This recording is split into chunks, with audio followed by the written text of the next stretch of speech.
आज अपन पढ़ने वाले हैं अंतर्वर्ती फसलें यानी सह फसलें, सह खेती।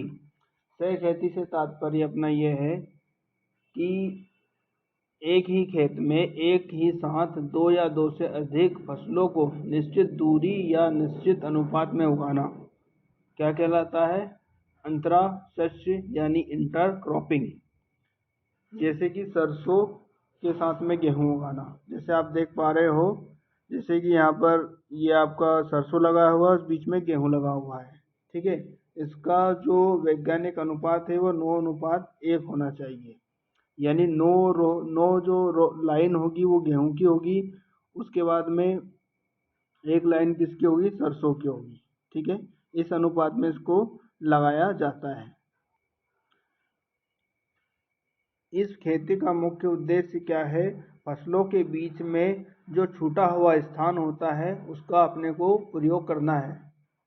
जो स्पेस बचा हुआ है उसका अपने को ज़्यादा ज़्यादा उपयोग करना है। ज़्यादातर यहाँ अंतर्वर्ती फसलें जो बगीचे होते हैं, जिनकी पेड़ पेड़ फसलें फलदार वृक्ष होते हैं, उनके बीच में ज़्यादा से ज़्यादा दूरी होती है, तो उस दूरी का ज़्यादा से ज़्यादा उपयोग करना होता है। और साथ साथ बगीचों में क्या होता है कि एक बार फसल लगाने के बाद में 8 से 10 साल कम से कम लग जाते हैं फसल आने में। तो उस समय जो बीच में बहुत ज़्यादा स्पेस होता है, साथ साथ उसमें एक ऐसी फसल लगा लो जिससे कि अपनी जो आय है वो मिलती रहे, जब तक अपने को बगीचे से आय प्राप्त ना हो तब तक। तो अंतर्वर्ती फसलें यानी शस्य फसलें यानी इंटरक्रॉपिंग के कुछ महत्वपूर्ण सिद्धांत हैं। तो अब उन सिद्धांतों को पढ़ते हैं। कौन कौन से वो सिद्धांत हैं जिसको कि अंतर्वर्ती फसलें या अंतर्वर्ती खेती करते समय अपने को ध्यान रखना है। तो पहला सिद्धांत है, इन फसलों का स्थान कौन होना चाहिए। यानी कि एक आपकी मुख्य फसल होगी और बीच में दूसरी क्या होगी? आपकी गौण फसल होगी। गौण फसल मान के चलो आम का वृक्ष है, साथ में आपने कोई दूसरी फसल लगाए हो, तो उसमें क्या है, आपको उसका स्थान ना गौण रखना चाहिए अपने को, यानी उसका स्थान कम होना चाहिए। ठीक है, जो गौण फसल है उसका स्थान आपको कम रखना चाहिए। ठीक है, दूसरा बिंदु अपना ये है, फसलें ऐसी लेनी चाहिए जिनकी वृद्धि कम हो। यानी अपन जो फसलें ले रहे हैं, जैसे अपन ने अभी देखा था गेहूं के साथ में अपन ने क्या देखा था? सरसों देखा था। तो सरसों जो लिया था, इनकी वृद्धि जैसे गेहूं के सरसों के बीच में लिया तो इनकी वृद्धि इससे ज़्यादा नहीं होना चाहिए। ठीक है, या फिर कुछ गेहूं के बीच में आपने चना ले लिया। ठीक है, चना ले लिया, चना क्या इससे छोटा रह जाता है, गेहूं उससे बड़ा हो जाता है। ठीक है, यदि सरसों बड़ी भी हो गई तो उसकी स्पेसिंग दूर दूर होना चाहिए, क्योंकि गेहूं को दबाए नहीं। ऐसी घनी नहीं लगाना है कि दोनों दो रो इसकी लगाई और आपने आपने दो रो किसी इसकी लगा दी, तो ये आपस में मिल जाएगी। सरसों के केस में अपन ने क्या एक रो इसकी लगाई है सरसों की, और 9 रो अपन ने किसकी लगा दी है? गेहूं की लगा दी है। ठीक है, तो उसके बाद में फिर आपने एक रो सरसों की लगा दी है।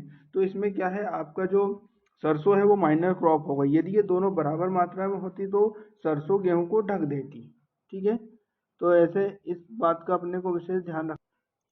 अंतराशस्य वाली जो फसलें हैं उनको आपको मुख्य पौधे से कुछ दूरी पे लगाना है। जैसे आपका बगीचे वाला कोई फल वाला वृक्ष है ये, ठीक है, तो आपको बिल्कुल इनकी जड़ों से सटा नहीं देना चाहिए, इनकी जड़ों के पास से ही नहीं लगाना है। थोड़ी सी कुछ दूरी छोड़ के, जैसे कुछ दूरी छोड़ना है, ताकि जब आप इसमें निदाई गुड़ाई क्रिया करें तो इसकी जो जड़ें हैं, जो मुख्य फसल है उसकी जड़ों को डिस्टर्ब ना करें या उनको कहीं ना कहीं नुकसान ना पहुंचाए। इसलिए आपको क्या करना है, मुख्य फसल है उसके जो तना है उससे कुछ दूरी पे अपने को लगाना है। अगला बिंदु है अपना कि मुख्य फसल से जो गौण फसल लगा रहे हो वो मुख्य फसल से अधिक लंबी नहीं होना चाहिए। जैसे ये आपकी मुख्य फसल है और आपने जो गौण फसल लगा रहे हो वो क्या है, इससे लंबी नहीं होना चाहिए। नहीं तो क्या है, मुख्य फसल को ये दबा देगी और अपनी जो मेन उद्देश्य है, जिस फसल का अपन उत्पादन कर रहे थे, वो कहीं ना कहीं नुकसान में चला जाएगा, क्योंकि ये उसको दबा देगा। तो पहली प्राथमिकता अपने को मुख्य फसल को देना है और बाद में आपको अन्य फसल को देना है। जैसे कि अपन क्या करते हैं बगीचे में, जैसे ज़्यादातर दाल वाली फसलें, छोटी छोटी चना लगा लो, मूंग लगा लो, उड़द लगा लो, ऐसी फसलें लगा लो। और साथ साथ ऐसी फसलें लगाने से क्या है, मृदा की उर्वरा शक्ति में भी वृद्धि होती है। तो आपको छोटी लगा लो, प्याज लगा लो, लहसुन लगा लो, इस तरह की फसलें लगाना। आप ऐसा नहीं कि बड़े बड़े ज्वार लगा लिए। ज्वार लगाने से क्या है, ये ऊपर फसलों को दबा देगी। तो अंतरा शस्य वाली जो फसलें लगा रहे हैं उनको पानी की आवश्यकता, खाद की आवश्यकता, निदाई गुड़ाई की आवश्यकता और अन्य क्रियाएं जिनके लिए फसल अपना उत्पादन करती है, तो उनकी जो आवश्यकता है वो अपनी मेन फसल के समान ही होना चाहिए। ऐसा नहीं उनको पानी की आवश्यकता ज़्यादा हो। जैसे मान के चलो आपका आम का बगीचा है, आम के बगीचे में आपने क्या करा, धान लगा दिया। धान लगाने से क्या होगा, आप धान की खेती करने लगोगे, उसमें पानी भरने लगोगे, पता चला आपके आम के पौधे के तने सड़ गए, जड़ें सड़ गई। तो इस बात को ध्यान रखना है कि जो इनकी आवश्यकता है पानी की, खाद की, निंदाई गुड़ाई की और अन्य आवश्यकता है वो कैसी होना चाहिए, मुख्य फसल के समान हो या उससे कम हो। कम हो चलेगा लेकिन उससे ज़्यादा नहीं होना चाहिए। ठीक है।